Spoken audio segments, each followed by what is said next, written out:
അപ്പൊ തുടങ്ങാം. ആര് ഇഞ്ച് ചെയ്ത് വന്നു കഴിഞ്ഞാലും ഇവന്മാര് ഹോമിയോ ഡോക്ടർ എന്ന് പറയും. എന്താ കാരണം? ഇവര് നല്ല ഹോമിയോ ഡോക്ടർമാരെ കണ്ടിട്ടില്ലാത്തോ? അതാണ് അങ്ങനെ പറഞ്ഞു കൊടുക്കണ രമണ. പക്ഷെ ഇത് ഹോമിയോ ഡോക്ടർ, ഇത് ശിശുരോഗ വിദഗ്ധൻ. മോണക് സാർ ആശുപത്രി, അതും ഈച്ചാട്ടം മുതലാളിയുടെ ഒരേ ഒരു മോൻ. ഈ ധർമ്മേന്ദ്രയുടെ ചില സമയത്ത് തമാശ കേട്ട തിരിച്ചിട്ട് കഷത്തിൽ നീര് വീഴും. ആ നാട്ടിലെ ഭയങ്കര സുന്ദരനാണ്. പോകുമ്പം അയാൾക്ക് സൈക്കിളുള്ള വ്യക്തി, അതും ഡിസ്കോ സൈക്കിൾ. കാസറ്റിന്റെ വള്ളിയൊക്കെ ഇട്ട് ചവിട്ടി എനിക്ക് അത്രയ്ക്ക് ദേഷ്യം വന്നു. 3 ലൈൻ ഉണ്ട്, ഒറ്റണത്തിന് വീട്ടിൽ കേട്ടില്ല. അത് ഇവര് മുതലാളിമാരാണല്ലോ. ഇയാൾക്ക് എന്താണ് വയ്യേ? മുതലാളിയുടെ മോൻ ഒരുങ്ങിയിട്ട് മീശ വെച്ചേക്കണല്ലേ ടിയാസിനെ നോക്കിയിട്ട്. അല്ലെ നാടകത്തിനൊക്കെ അല്ലേ തമാശയാക്കാണ്. അല്ല തമാശയാക്കാണ്. അങ്ങനെ ആക്കണ്ട കേട്ടാ. ഈ കേക്ക് കാലത്ത് നടക്കുന്ന പരിപാടിയായിരുന്നു. ഉച്ചയായിട്ട് നടന്നില്ല. ഉച്ച കഴിഞ്ഞ് ഊണ് കഴിഞ്ഞപ്പോഴത്തേക്കും മീശ പറഞ്ഞു പൊട്ടിക്കാൻ ആളില്ലാത്തോണ്ട് നാടകം തീരുന്നവർ അങ്ങനെ കയറി നടന്നു. വേൾഡിൽ ഇതുപോലത്തെ ഒറ്റ പീസേ ഉള്ളൂ. ഇതുകൂടി തീർന്നാ വംശനാശം. സിംഹവാലം കുരങ്ക ഒക്കെ കുറവുകളുണ്ടെങ്കിലും എല്ലാം തികഞ്ഞ ബിനോടിമാരുള്ളൂ. എല്ലാം തികഞ്ഞ ഡോക്ടർ അല്ലാത്ത, എഞ്ചിനീയർ അല്ലാത്ത, എല്ലാം തികഞ്ഞ ഒരാൾ ഇവിടെ ഉള്ളു. അതാണ് ഈ സ്റ്റാർ.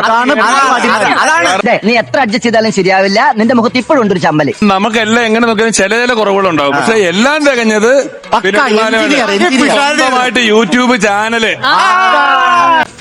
ഇത് വടി കൊടുത്ത് അടി വാങ്ങുന്ന പരിപാടിയാണല്ലോ ബാബു. ഇവിടെ ഈ പുള്ളി ഇവിടെ ഈ ഫ്ലവേഴ്സിലെ ഗോകുലം ഗോപാലൻ സാറ് വന്നപ്പോ പറയാ നമ്മളൊക്കെ സ്വന്തമായിട്ട് ചാനലുള്ള ആൾക്കാരാണ്. നിർത്തി അവമാനിക്കുവാണ് നീ. എല്ലാം തേഞ്ഞെന്ന് പറയല്ലേ? ഇവിടെ വയറിന് ഒരു അല്പം കുറവുണ്ട്. എന്താ വയറിന് കുറവുണ്ട്. ഇല്ല, എന്നാലും വയറ് വന്നോളൂ. അങ്കക്കുറവേ നമ്മൾ ഈ നാണം കേട്ടല്ലോ.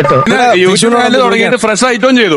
എറണാകുളത്ത് നിന്ന് അടിമാലിയിലോട്ടുള്ള യാത്ര, 2 പാചക രംഗവും, വീട്ടിലും പോയാ പുള്ളിയുടെ എല്ലാം തികഞ്ഞ യൂട്യൂബ്. നിങ്ങൾക്കൊക്കെ മാനക്കേടുണ്ടാക്കാൻ ഈ കള്ളപ്പെട്ടി നിങ്ങളുടെ ഇടയിലേക്ക് വലിച്ചേറി പറ്റില്ല. ഓണത്തിന് ക്രിസ്മസ് അപ്പൂപ്പനും വരുന്നുണ്ട് ഇവന്റെ ചാനൽ. എല്ലാം ചെയ്യും, അതുപോലെ ചെയ്യും. ഇവിടെ പുറത്തൊരു കടയിലിട്ട് വിൽക്കുന്നു ബിനോടിമാലി ഈ വീടിന്റെ ഐശ്വര്യം. തല ഇറങ്ങുന്നു പ്രശ്നം എന്ന് പറയാം. തല ഇറങ്ങുന്നു പ്രശ്നം എന്ന് പറയാം. വയറുവേദന എന്ന് പറഞ്ഞിട്ട് ഹോസ്പിറ്റലിൽ ചെന്ന് സ്കാൻ ചെയ്ത് നോക്കിയപ്പോ ലിപ്സ്റ്റിക്കിന്റെ ഉണ്ട കിട്ടി വയറ്. മേക്കപ്പ് ചെയ്ത് തേച്ചിട്ട് കരയടാ. ഇനിയെങ്കിലും നിനക്കൊന്ന് കരഞ്ഞൂടെ? ഒരു തുള്ളി കണ്ണീരെങ്കിലും പുറത്തു വരട്ടെ. നീ ഉള്ളി പൊട്ടി കരയണം ഞങ്ങൾക്ക് എല്ലാവർക്കും അറിയാം. അത് ഓപ്പറേറ്റ് ചെയ്തിട്ടാണ് ലിപ്സ്റ്റിക്കിന്റെ ഉണ്ടെടുത്ത് കളഞ്ഞത്. സ്വന്തമായിട്ട് യൂട്യൂബ് ചാനലുള്ളവർ അങ്ങനെ ലിപ്സ്റ്റിക് ഇടാറുണ്ട് അത്ര. അയ്യോ പാവം. പോട്ടെ